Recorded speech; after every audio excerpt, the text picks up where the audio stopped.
காலிஃப்ளவரை பொறுத்த வரைக்கும் வந்து யார் யார் எடுத்துக்கலாம், யார் யார் எடுத்துக்கக்கூடாது அப்படிங்கிறத பார்க்கலாம். மெயினாக வந்து காலிஃப்ளவர் வந்து நம்மளோட உணவில் வந்து தினமும் எடுத்துக்கலாம்னா தாராளமாக எடுத்துக்கலாம். எதனால் சொல்கிறேன்னா, இதில் வைட்டமின் சி அண்ட் மெக்னீஷியம்ஸ் வந்து அதிகமாக இருக்கிறனால நம்ம ரெகுலராக எடுக்கும்போது நம்ம பாடியில் வந்து இம்யூனிட்டியை வந்து அதிகப்படுத்தும். அடிக்கடி வந்து எனக்கு ஏதாவது ஒரு உடம்பு முடியாமல் இருந்துக்கிட்டே இருக்கிறீங்க அப்படின்னா, நம்ம பாடியில் இம்யூனிட்டி கம்மியாக இருக்குன்னா நீங்கள் ரெகுலராக எடுத்துக்கும் போது உங்களோட இம்யூனிட்டியை வந்து பூஸ்டப் பண்ணும்.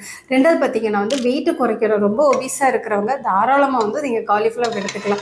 எதுக்காக சொல்கிறேன்னா, இதில் வந்து ப்ரோட்டீன் கண்டென்ட் அதிகமாக இருக்கிறனால மதிய உணவுக்கு வந்து ஒரு 200 கிராம் கூட வந்து மேக் பண்ணி தாராளமாக சாப்பிடலாம். அதேமாதிரி டயபெட்டிக் பேஷண்ட்ஸ் வந்து நீங்கள் ரெகுலராக வந்து எடுக்கும்போது உங்களுக்கு சுகர் வந்து ரொம்பவே வந்து கண்ட்ரோல் பண்ணலாம். முக்கியமாக வந்து கேன்சர் வராமல் இருக்கிறதுக்கு கூட வந்து நீங்கள் உணவில் வந்து தாராளமாக சேர்த்துக்கலாம். கார்டியக் பேஷண்ட்டு மெயினாக வந்து தயவு பண்ணி வந்து காலிஃப்ளவர் வந்து எடுத்துக்கோங்க. பக்கவாதம் வர்றது மாதிரி உங்களுக்கு ஏதாவது ஒரு சிம்டம்ஸ் இருந்தது அப்படின்னா நீங்கள் காலிஃப்ளவர் ரெகுலராக உங்கள் உணவில் சேர்க்கும்போது பக்கவாதம் வராமல் கூட வந்து உங்களுக்கு